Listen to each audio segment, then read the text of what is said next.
Well, first of all, permaculture is just, techniques and strategy in a book. We have to apply permaculture to get sustainability. So what we're really after is wherever we go to help people, we want to create sustainability.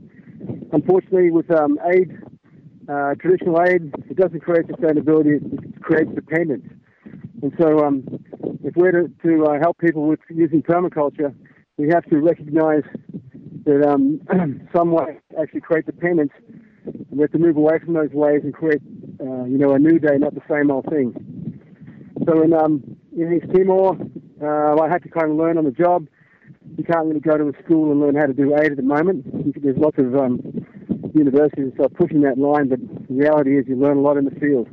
Okay. So if you're going to go to the field and do any kind of aid, you've got to be really physically fit before you go. You've got to be healthy, so you don't become a burden on the people you go to see, and you have to learn how to keep your health in check. Eat the right foods, sort malaria or dengue or whatever. You must learn how to overcome those problems, which you will encounter. You're not going to be malaria-free.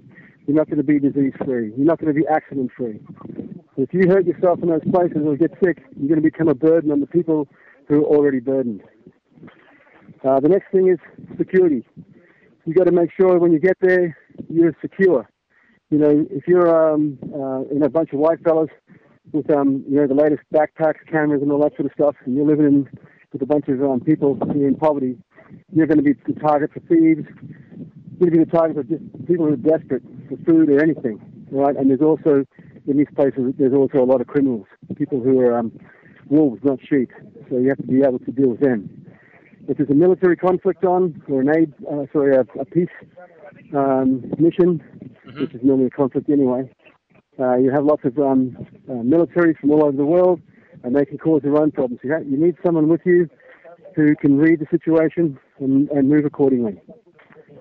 You must make sure that in these situations, if there's a big disaster, that you're not in the second disaster. For example, in the tsunami zone where I worked, we had earthquakes every day, and it always felt like there was another tsunami imminent. So I set the project up there in a place that was tsunami-proof. There was an island in front of the valley that we worked in, which blocked the first tsunami and would block any other afterwards. So it's very strategic where I set up the project. I saw other NGOs setting up right on the beach, right where the tsunami had wiped everybody out. And that to me was a very insecure way of doing it. You have to have interpreters, and you have to be careful with the first people that you link in with. There's lots of people out there that know how to milk aid workers. And they come with smiles and everything. The people you really want to work with is probably hard to find because they're already out working. Okay. The first people you meet are normally those people that want to milk the project. Okay. This is an interesting project because I normally used to work in a disaster where there's a war or something like that, right? Yeah. This isn't a humanitarian. This isn't a disaster area. This is a disaster created by aid. Right. These people have been fed by the UN for 40 years. Mm-hmm. Everybody talks about NGO this, NGO that. The whole economy here runs on aid.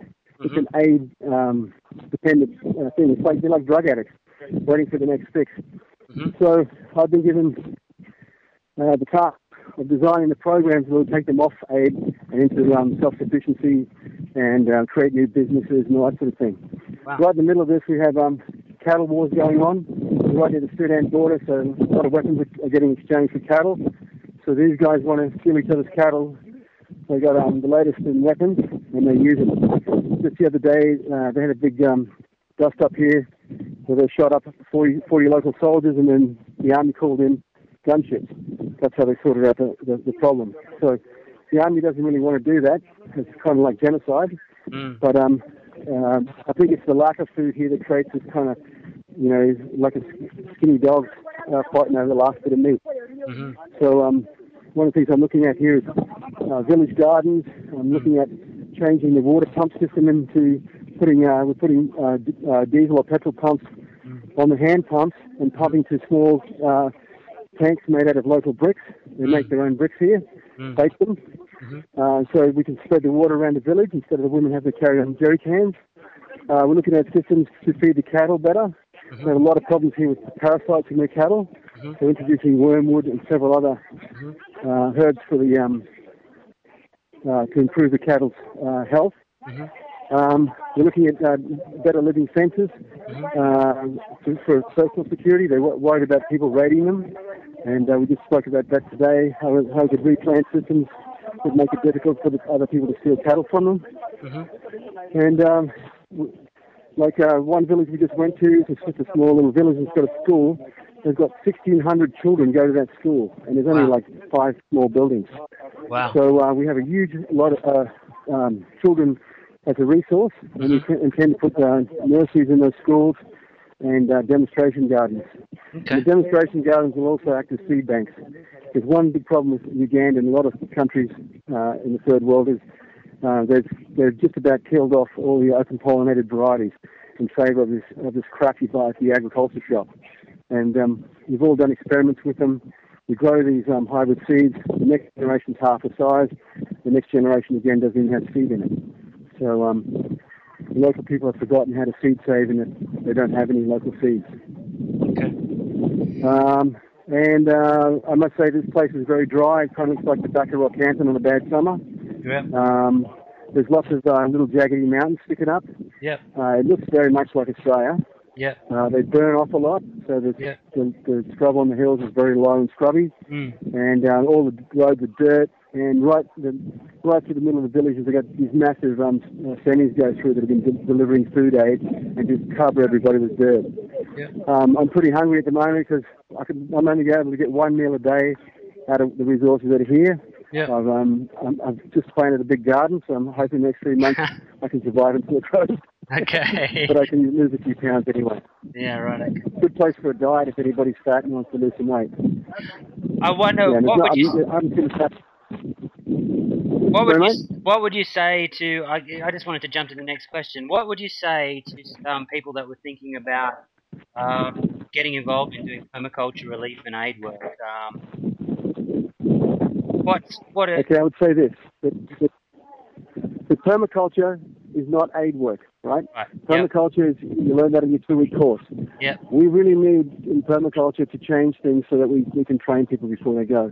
If you want to go over to a place like Haiti, go with people who've got experience until we can set up that sort of training. Yep. And I would be very careful of Haiti because Haiti's got a lot of aid coming in from the United States and other places. Yep. Very soon those people are going to become not only aid dependent, they're going to work out how to milk that aid. And that's when you get a really nasty place. It's got guns, it's got overcrowding, it's got a massive infrastructure destruction. It's got too much aid that's going to come in there. It's a recipe for disaster. So I'd base my project just out of the zone somewhere, and I'd also concentrate on not only the people in the cities that have been just devastated, but also the country, because the people were already poor before the earthquake hit. They should have had this bloody aid a long time ago. Yeah. It's unfortunately we have to wait till a couple of 100,000 of them die before we care about it. Yeah, sure. All right, thank you, Steve. I hope to talk to you again soon. All right, mate, and I'm going to put on some more stuff on my blog next week, and this time I'll have some better photos. Fantastic. Okay, take care. All right, mate. See ya. Bye.